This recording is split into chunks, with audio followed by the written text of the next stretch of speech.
The Jersey Swap podcast is sponsored by Apollo Home. Folks, it's never too late to get your furnace checked out by Apollo Home. And if you're ready for spring, give them a call and they'll take a look at that air conditioner to make sure you're ready for the warmer weather. For a limited time, take advantage of Apollo's spring deal, a new AC unit for as low as $99 per month. Stay cold when it's hot, stay hot when it's cold with Apollo Home. Give them a call or visit them at apollohome.com. Hello, folks. Welcome back to the Jersey Swap podcast. We're finally out of the international break. Feels good. We've gotten a ton more questions on the international stage than we want, but we've got answers regardless. We'll get to those as we get closer to summer. We know all the teams that are going to be in the World Cup, but for now, we got a lot of club football still to cover, including our next matchup. Your FC Cincinnati, they managed to win. Don't know how they did it. 4-3 victory over CF Montreal, even with a red card. They are traveling to visit Red Bull New York. I believe I'm saying that correctly. My next guest will correct me if I'm wrong. We seem to open and close the season against them, but this time around, it's all in the same month. So we'll see them with a new familiar face at the helm as well. Michael Bradley taking the reins as the head coach. With us to talk about Red Bull, both inside and outside the organization, is our good friend from the Seeing Red podcast, Mark Fishkin. How are you doing, my friend? I'm doing okay. I'm excited. It's going to be a beautiful night on Saturday night for the match. 66 degrees they're calling for. And spring is finally here after a brutal winter. So very much looking forward to getting back to Harrison and seeing some live footy. I'm hoping you got that weather forecast from that new retro weather channel app that people are all talking about right now. Yeah, no, super fun and a good throwback. But it's exciting to talk Red Bulls with you. Yeah, we've seen you pretty recently. It was the end of last season that we talked last. How are things with the podcast going? Oh, things with the podcast are going great. We're on our third season on YouTube, and that's going well. And we've got a partnership with Keeper's Bar, which is right across the street from Sports Illustrated Stadium. And so we're running beer specials and things like that. And if any of your listeners are actually coming out to the game, they can go to Keepers. Again, it's literally across the street from Sports Illustrated Stadium, and mention Seeing Red between 6 and 7:30 and get a $5 Super Bock at the bar. So you can absolutely take advantage of that if you're coming on out to the game. Sounds pretty good. We're not going to be able to make the trip this weekend, but we'll relay that message to all of our fans that are listening. I wanted to bring you on, talk a little bit about the game, but I also wanted to bring up something just to change the subject a little bit to start. Yeah. I spoke with one of our friends who covers USL, and he noted that there were a lot of teams that had sprung up, and especially around the New York area. Yeah. He is an Indy 11 fan, so he made the trip out to Brooklyn. Yeah. What is it like with this new landscape? I mean, you've got Brooklyn FC, you've got the Cosmos are back in USL 1 with Westchester. Yep. And I think even next year you can expect a new MLS Next Pro team, hopefully on the island. Yep. How does it feel with this landscape sort of changing a little bit in the New York area? Well, I'm not to rain on anybody's parade, but none of these teams are averaging more than 3,000 fans. And so it's a crowded sports marketplace. It's now a crowded soccer marketplace.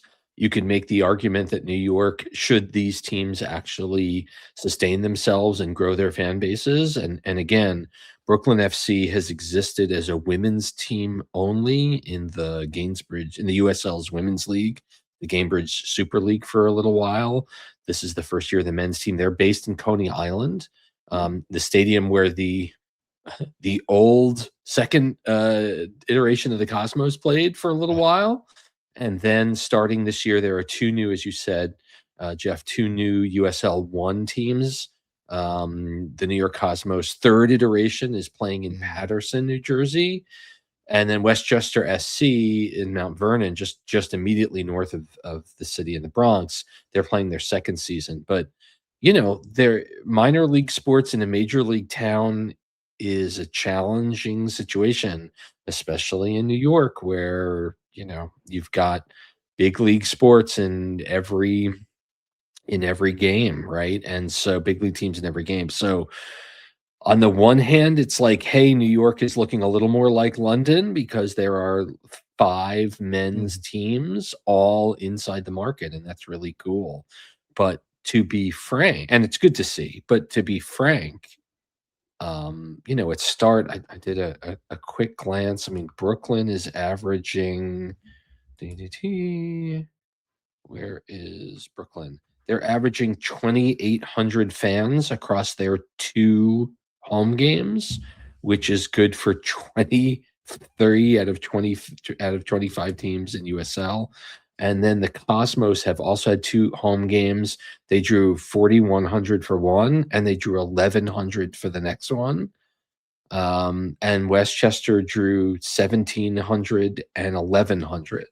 Mm. And again, if it's a soccer Saturday, if there's a home game on a Saturday night, and either the Red Bulls or NYCFC is playing, it takes a special type of fan to be like, no, I'm not going to that.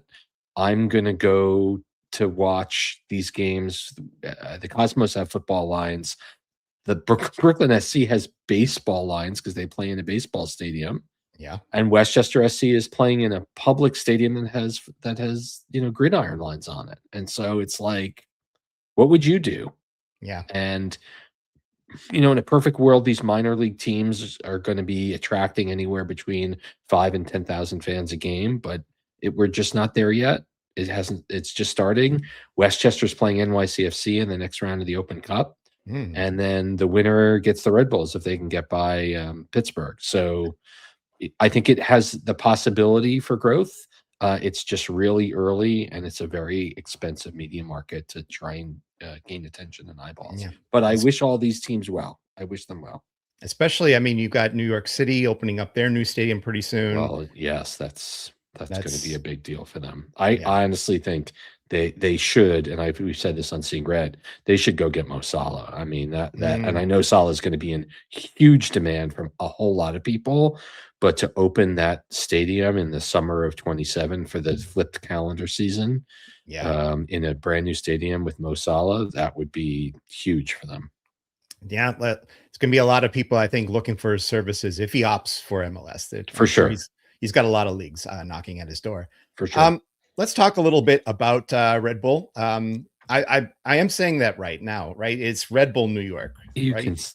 I don't, it's marketing hooey. I mean, listen, when you call the team Red Bull New York, you are aligning them in a greater sense with the other Red Bull teams. Mhm, But mhm. now on the alphabetical list of MLS teams, the Red Bulls are under R for Red Mhm. Bull New York instead of New York. And so all that does is prove once again that this marketing experiment is just alienating fans, because if you come to the league page and you're like, "Oh, I heard there are 2 teams in New York, but I'm only seeing one One, yeah. under N, what are we doing?"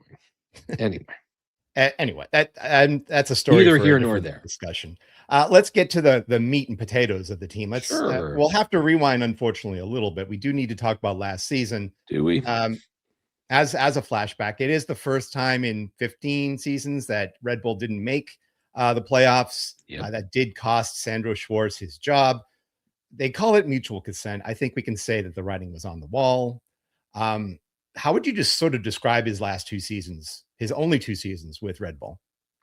Well, I mean, it was really the best of times and the worst of times, because he took the team to MLS Cup 2024, and then he missed the playoffs. And I will tell you, the mutual separation was with Jochen Schneider, the head of sport.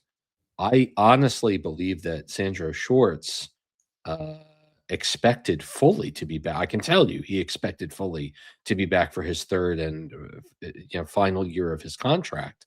And one would have thought, perhaps, that getting the team to only their second MLS Cup in club history, that would have earned him a year of grace. But Michael Bradley had been brought in to manage the 2 team midway through 2025, and they were ready for him to make the step.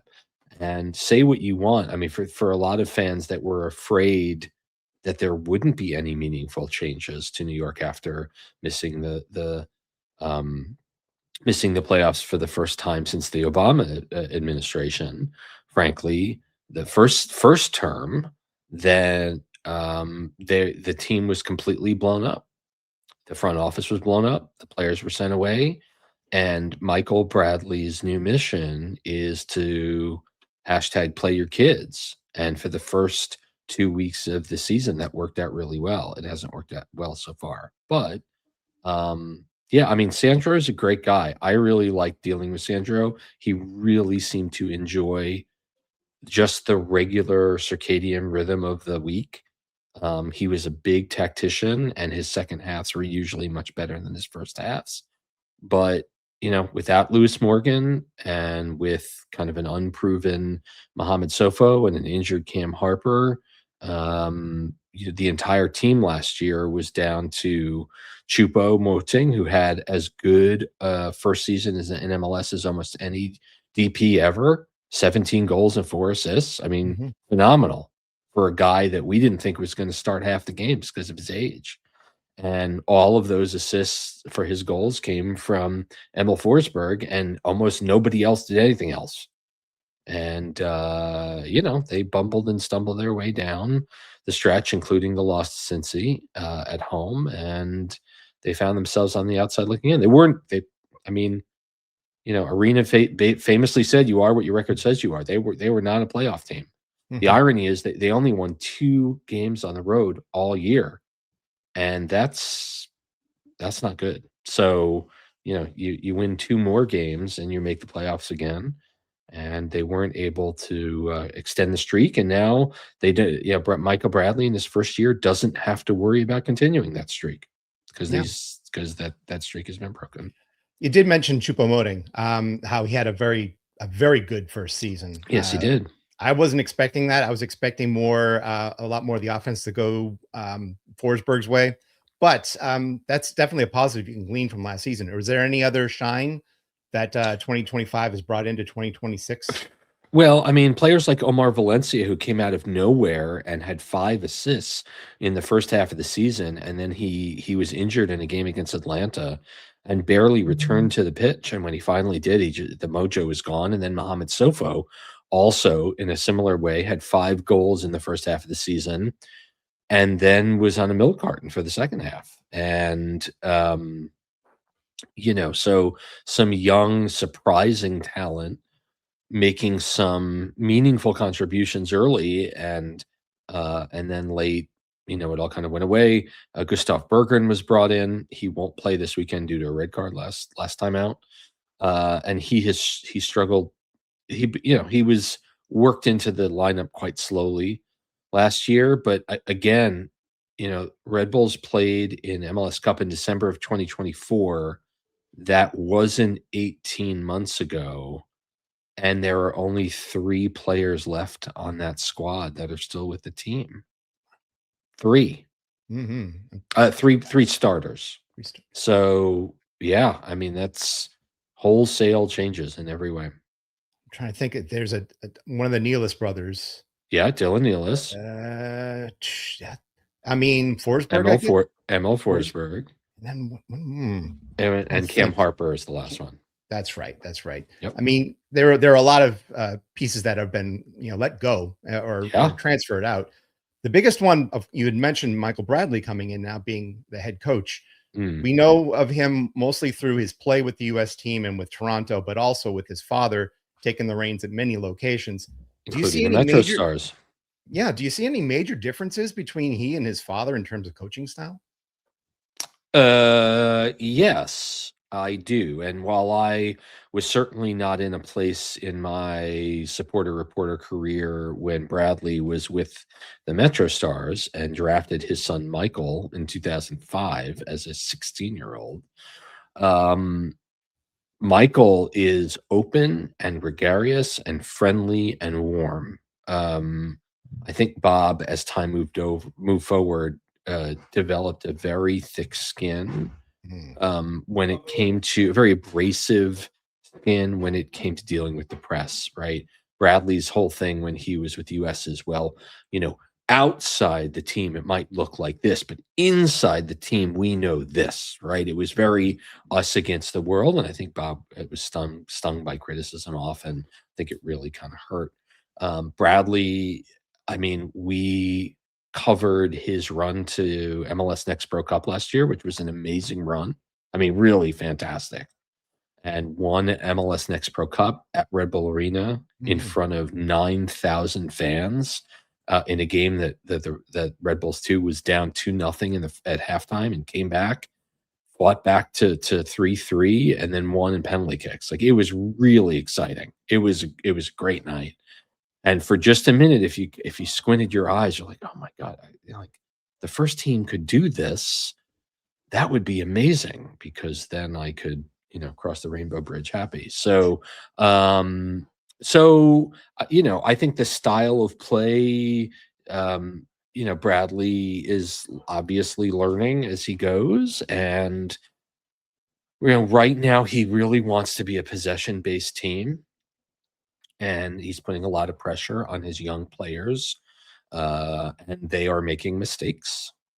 And that's okay, I guess. I mean, I think Red Bull fans are going to give Bradley the year to kind of figure it out, and give him some grace. Some Red Bull fans, other Red Bull fans are like, oh no, we suck again, because after the first 2 weeks of the season this year, Jeff, they were the talk of the league. They were the story of the league. It's like, oh yeah, Messi's here, but oh my God, these 17-year-olds are doing incredible things here. And, then the wheels have kind of come off over the last 3 weeks. The team hasn't won since week 2. That was on February 28th. So, they're eager. Yeah. I mean, they look like, they're young on the inside with a lot of good leadership, with the likes of Forsberg being that central locator, but also there are a lot of additions that have been made. I mean, I'm looking at Justin Che, defender. You got Ethan Horvath, who I felt is like under the radar goalkeeper. Maybe he's lost a little bit because he hasn't played as often in the first tiers. Cade Cowell on load from Chivas. But the name that I circled in red is Jorge Ruvalcaba. It's George, actually. George. It is George. It's George. He's American. He grew up in California. Well, fool me once. Right. I believe he has dual citizenship too. So, yes. He plays for the Mexican national team. Yes. He feels like he's the biggest transfer. I mean, what does he bring to this attack? Well, nothing on the score sheet yet. And I think Red Bull fans are kind of like, what's going on, dude? He came in with a nice pedigree, playing in Liga MX, and he is speedy and technical on the left side of the attack.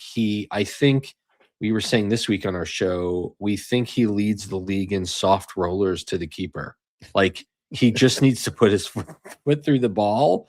And I mean, he's literally passed the ball to the goalkeeper 3 or 4 times a game. And everyone's like, huh, well, that wasn't good. That wasn't good enough to go in. You can tell he's been pressing a little bit. He really is very eager to contribute in a meaningful way. Cade Cowell, who's all of 22 and now a new father, had to miss a game for the birth of his son, and so Ruvalcaba played on the right for a match, and that didn't really work terribly well. He's a lovely guy, and he's very excited to be here. I think he needs to start producing. Yeah, it sounds pretty familiar. I mean, I was sort of saying the same thing about Brian Ramirez on our left side. Our big purchase for replacement for Luca Orishano.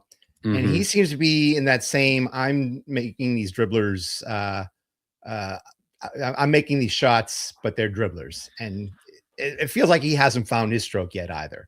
And these are new players to the league, and we need to give them a little bit of time and space to figure it out. I mean, it's very rare that a player comes in, again, like Choupo-Moting last year, or Evander, right? To just come in and bang, I'm an impact player right away. Those are usually not how that happens, and so he'll get there. He'll figure it out. Yeah. I'm also looking at a lot of the subtractions that Bradley's made. There's a lot of names here, a lot of big names. You were mentioning that only 3 players left from that team in 2024. Yeah. Carlos Coronel's gone. Kyle Yeah. Duncan, Daniel Edelman's transferred to St. Louis. One of the Nealis brothers is gone. Yep. Lewis Morgan out to San Diego. I didn't expect him to go in that direction. Which of these transfers do you feel are hardest to stomach? Hardest to stomach is an interesting question. The sale of Noah Isla very late to Bristol City, coached by former Red Bull coach Gerhard Struber, Oh, okay. which happened like 2 weeks before the season, really hurt because it left our back line a complete question mark. Ayla, over his 2 seasons in New York, grew up very quickly and became the steadiest member of the back line, and so that hurts the most. Morgan was a question mark as to when he was going to be able to come back from injury. Alexander Haak was slow and not good enough for the league. Peter Stroud and Danny Edelman are 2 homegrown players. I mean, you really just got the sense that Julian de Guzman, our new head of sport, was just saying, "Come and take them," because he had so many young players, younger players behind. I mean, Edelman's 23, right? I mean, the Red Bulls are basically an under 23 team with Emil Forsberg thrown in as well. So, these are longtime players that were playing for the Red Bulls in this interregnum since they last contended for MLS Cup, which was 2018. It's been kind of a fallow, although they made the playoffs every year until last year, a very fallow, unfulfilling kind of time. But these were all players that Red Bull fans knew. Carnell was here for 4 years and was like, "Yeah, I'm done. I'm looking for something else now." We knew he was going. Kyle Duncan again returned from Europe, and he was okay, and it was a known quantity, and every 4th game he'd look dangerous or something. Like, I mean, these are all lovely players and lovely people, but Ayla is the departure that definitely hurt the most, and Morgan, because we simply don't know what he will have left when he finally gets healthy. And Coronel was one of the best goalkeepers in club history. He was here for a long time. In fact, if there is a Mount Rushmore of Metro and Red Bull keepers, it's Tony Miola and Tim Howard and Luis Robles and Carlos Coronel. That's them. Yeah, those are 3 pretty good names to be associated with. I mean, Tony Miola, I remember growing up and him being sort of the guy that the Revolution would always have to stare down in penalty kicks. He was a tough nut to figure out. Yeah. Yeah. The Jersey Swap podcast is also sponsored by Beyond Exercise. Beyond Exercise is a Cincinnati physical therapy and fitness business that helps people of all ages stay active and fit. They also work with local MLS and MLS Next Pro athletes, and they're the official physical therapy provider of the Manu Ledesma Academy UPSL team. See how they can elevate your health and fitness at gobeyondexercise.com. But it's interesting that you brought up Eli, just because, I'm wondering what this defending unit is going to look like on Saturday. I'm bringing up this is what it was against Charlotte. I will not mention the score because I don't think anybody really wants to talk about. It was 6-1, Jeff. Thanks. Yeah. Thanks for that. Well, they were down only 1-0 at halftime. So, I bring it up because we lost 6-1 to the Revolution as well. You did. So, with a red card as well. So, I mean, part of me sort of looks at that and says, is this 6-1 loss more due to the red card, making it feel lopsided, or did you feel it was what it was? No, I think it had certainly a lot to do with it. And Berggren, who got the red, as you can see on your screen, I mean, he is not a center back. And the challenge is, for your listeners, Justin Shea is out with a hamstring injury, and he'll probably be out for another week or so. Matty Dos Santos is an unbelievable story. He's 17 years old. He went through in the first 2 weeks of the season, started both games, and then had exhausted his Red Bull 2 call-ups, and so they're like, "I think we have to give this guy a first-team contract." So he earned it. He lives in Sandy Hook, Connecticut. He lives at home, again, as he is 17, and his parents drive him 2 hours to the training facility and to games still, and he's a lovely, lovely kid, with a bright future ahead of him. So he's on the left. Shaquille Marshall-Ruddy is a reclamation project, just like Justin Shea and just like Cade Cowell, right? Young players that were, in the case of Marshall-Ruddy, I mean, he signed with TFC when he was 15. Cade Cowell, well known that he was a pro also as a teenager and has already played 100 games in MLS, and he's 22.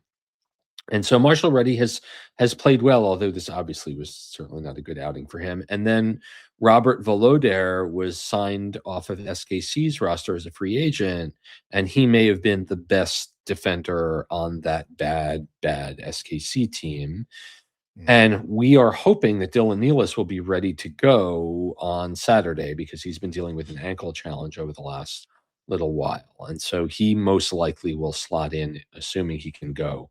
The other choice is Tim Parker, twice a Red Bull now. And, it says something when you've got a healthy Tim Parker on your roster and you play Gustav Berggren, a 6, in his stead on the road on the fake carpet. And maybe that's why they chose to do that, to protect Parker's knees. But it was all kinds of wrong. And then the way this lineup is, it's a little tilted because it's a triangle with Forsberg at the top in the midfield and both Mehmeti and Donkor playing at the 8.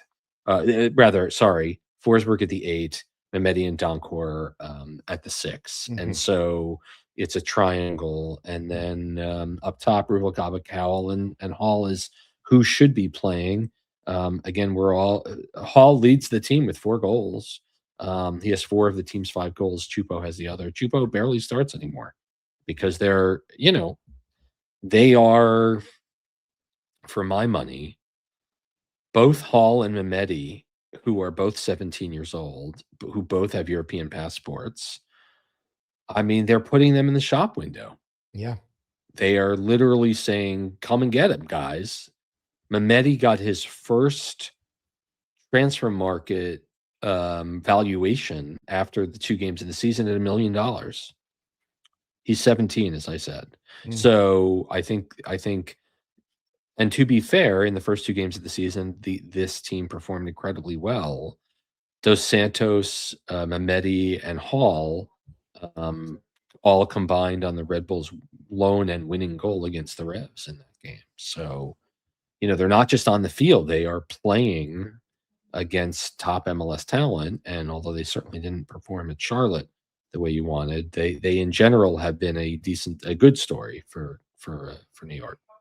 Okay, so it sounds to me like if Nealis is 100% or even he's close going, to 100%, he'll play. He'll play. So I guess maybe looking at this lineup, piece it together however you will. Who do you see as sort of this X factor for this game against Cincinnati? I think Mehmeti and Donkor are the X factors because they will be the ones. We talked to Danny Higginbotham of Apple TV this week on our show, and he believes that the game is going to be, Red Bulls playing a possession game and Cincinnati playing a counterattack game. And when you've got players like Denke and Evander, you can absolutely do that on New York because, as we know, New York with a high press plus possession means the 2 center backs are sitting on the midfield line, right? Like the Red Bulls want to play this entire game in the Cincinnati half, and the release valve will be diagonal balls over the top, Evander or Denke goal, right? So it's going to be Mehmeti and Donkor's mission to blow those counterattacks up before they begin. Yeah, it'll be interesting. That's why I have sort of mine might be actually Matt Miazga making his return, believe it or not. You laugh about it, but we not. I laugh because I hope Matt Miazga knows which locker room to go into this. Yeah, that exactly. Maybe he'll offer some pizza for everybody. Oh my Lord! Yeah, I mean, he's returning to the scene of the crime. I say that because Miles Robinson's not going to be there because of his red card. It sounds to me like you're going to have some leadership in the middle. And as good as Robinson has been, I feel that His leadership has sometimes come into question in terms of his being vocal. Mhm. If Miazga comes in, gives you 75 minutes, and then maybe you replace him with the likes of Nick Hagland with the captain's arm back there. Mhm. Maybe you'll see what type of leadership back there. But Miazga's been known to give those good long passes over the middle. If he can connect with Evander and or Denke and whoever's playing opposite Denke, perhaps Ayub Jabari, that's going to Mhm. be, I think, an interesting connection that they can Yep. make. I'm sure that your viewers and listeners know the story of Miazga Mhm. playing in the Red Wedding in 2016, where the Red Bulls scored, and he had this. Was that game or was it a different game? I think it was the year before. It was 2015, and he scored a goal, and he mimicked hitting a home run against NYCFC in Yankee Stadium. And you want to talk about a family that was all soccer? That game was Miazga's first time in Yankee Stadium because his family didn't pay attention to baseball. Oh, They were all soccer. It is almost inconceivable that a young boy living in the New York metro area does not go to Yankee Stadium or to Citi Field at any point in their formative years, but not Miazga. No. yeah. That's going to be my X factor. I feel he's going to have to show that he is 100% or at least close to it. If we can get 75, 80 minutes out of him and then pass the baton, that's what I want to see. And so maybe asking you straight off the blank here, what's your prediction for this game? Yeah, this is going to be goals, goals, goals for the red, white, and blue in this game. This is going to be lots of goals because I think both these back lines are kind of challenged, and I use that term politely. These are two bad defensive units. They're not good. They don't Mhm. keep goals out of the net. You had mentioned positive things about Ethan Horvath. He will make a couple of great saves in every game, but he he's let some howlers in. And if Miazga plays with his height, New York is a very short team, to be frank, especially without Justin Che. And so New York has conceded on restarts a number of times during the season. I called this on our show this week a 3-3 draw because I just don't know if either defense is going to be up for the challenge. Both of my co-hosts call this a one-goal win for Cincinnati. Consider FC Cincinnati is the only team with a winning record at Red Bull Arena against the Red Bulls, Sports Mhm. Illustrated Stadium.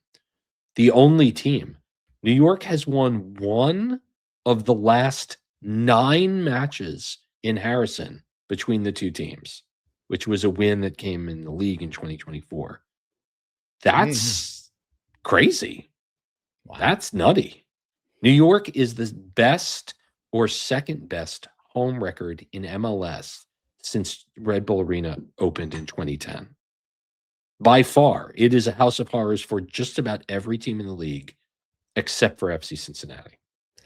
I remember in 2020 that I think we went there and you guys did take all 3 points against us. That was the last time before this 9-game stretch Right.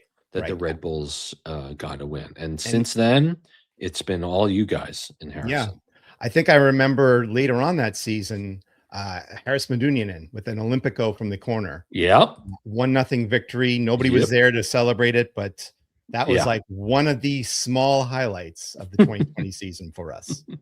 Or the year. Or that's Or what the I'm year of saying. 2020. Yes. Yeah. But I'll also bring up for my prediction, I am also going to predict a Cincinnati 1-goal win just because Evan Lauro is predicted to be Yeah. in Love net. me some Evan Lauro. He's Red Bull through and through, at least to a Yes, he certain is. extent. He's finally been given the keys a little bit just because of the injury bug that's bitten Roman Celentano, Mm-hmm. and I feel he's got some energy to him. That when they got the 4th goal in there, he was rocking the backboards. You could see that the pick. He was into that win. So He's a passionate player and a really good guy, and I'm happy that he's playing at the top level. And so that's why I think while this defense is not great for FCC, I think they have enough leadership back there if it's him and Miazga conversing and getting all the other pieces settled in place. All the former Red Bulls helping you guys out, and maybe some current Red Bulls will help you guys out on Saturday as well. Who knows? We'll see. We'll see. Well, I wanted to thank you very much for your time. It's great to always talk Yeah. with you live and see that beautiful background. One of the better backgrounds, honestly, on the show. I'm going to open up the floor once again to you. To you, tell us what's going on with you guys. What's Yeah. up with the game if you're going to go see it, and yeah, just open it up. I will be at the game. If your fans are so interested in the New York Red Bulls that they are willing to check out a regular weekly podcast on the show, they can go to seeingredpod.com or look, there it is. Or they can follow Seeing Red NY just about every platform except for the former Twitter, because we have left there. You can find me at the handle at the bottom of your screen, where I rail against our current political system and talk soccer as well. So thanks for having me, Jeff. It's always great to talk. Yeah, I mean, hopefully one of these days I get that trip up to New York. I feel bad because last year we went up for an NYC game early Mm, in the season, and I never got around to being able to make that second trip. But we will make that trip up to Harrison, New Jersey at some point. tremendous. We Tremendous. love this. We love the city of New York, and if it means going there and seeing a Broadway show and Yep. then seeing a Red Bull game afterwards, we'll be there Pretty as good well. day. Pretty good day. Yeah. So thank you very much once again on behalf of myself, on behalf of Mark here. Uh, Listen to as many podcasts as you can find regarding sports. Listen to Seeing Red, listen to us. You can find us on CincinnatiSoccerTalk.com. You can go to our social media sites on Blue Sky, on Instagram, and if you are on X, we'll be there as well. And then check us out in all of your podcasting platforms as well. So on behalf of everybody here at CST, remember to keep your kit clean, treat it well, and it will treat you well. Thank you very much, Mark. All right. Have a great night.